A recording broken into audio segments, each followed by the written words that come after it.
Have the Cowboys done enough to help Dak, which sounds like sort of an odd question to ask given how many points they were scoring when he played last year, but have they? Yeah. Well, Phil, it's an odd question with an odd answer because normally when we talk about teams helping their quarterbacks, we talk about the offense. Did they get skill players? Did they bolster the offensive line? Dallas didn't do any of that because they didn't have to. They already have a stacked offense. Their offensive line is a little bit thin behind the starters, but aside from that, Dak didn't need more wide receivers or, tight ends. I actually think their tight ends are really underrated. What he needed was a competent defense, and that's why Dallas spent their first 6 draft picks on the defense, bolstering the pass rush. Obviously, they spent their first pick on Micah Parsons there. I still have questions about this unit, in particular the secondary. I think a lot of it is going to come down to whether Dan Quinn, their new defensive coordinator, can fix some of the issues schematically we saw last season. But to me, that's the key for Dak Prescott, not putting him in bad field position, not forcing him to play from behind, complementary football.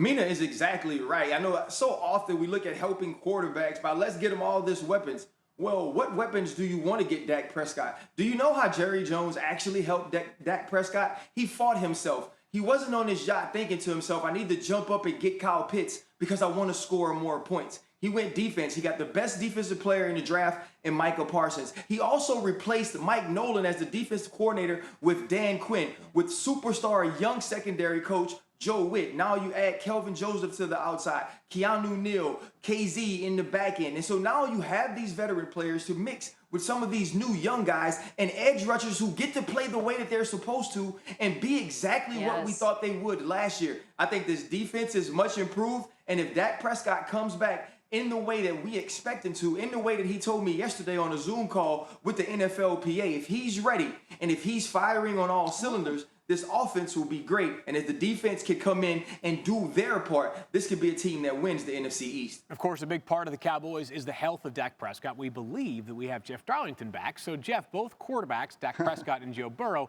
have said they're on track for Week 1. Is that what you are also hearing yourself?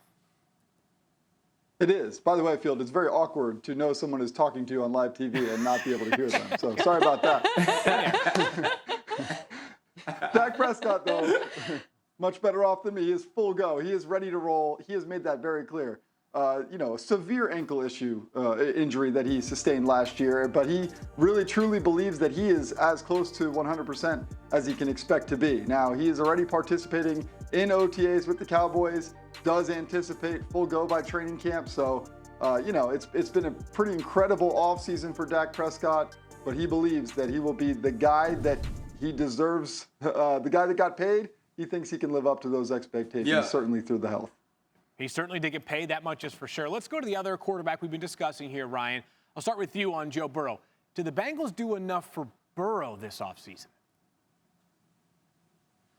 No. And I know it's going to sound crazy because we've now reunited 2 Tigers in Joe Burrow and Jamar Chase, and now they're just in some different stripes of some other type of jungle cat in the Bengal, but it's not what we wanted. Right? It's not what we needed. When the last picture you have of your superstar young quarterback is him getting carted off the field at FedEx Stadium, that's not what you want to see. So conventional minds and minds that think long-term say, let's protect him. At number 5 in this draft was Penei Sewell. Obviously the best offensive lineman in the draft, a tackle that you plug and plays the day he walks into your building and you pass on him. And don't get me wrong, I think Jamar Chase is a star. I think Jamar Chase is going to be a guy who is highly productive. But if all you can do is run short routes, if all you can do is try to play pitch and catch and get yards at the catch, you're in trouble. I wish they would have protected Joe Burrow instead of looking to get him another weapon when you were able to get T. Higgins in the second round. Obviously, Tyler Boyd, who's now your number 1, was also a second-round draft pick. Yeah, it's going to be the draft pick that could define 2 franchises going forward. That, of course, being Jamar Chase and Penei Sewell going 5 and 7, respectively. Thank you for watching ESPN on YouTube. For live streaming sports and premium content, subscribe to ESPN+.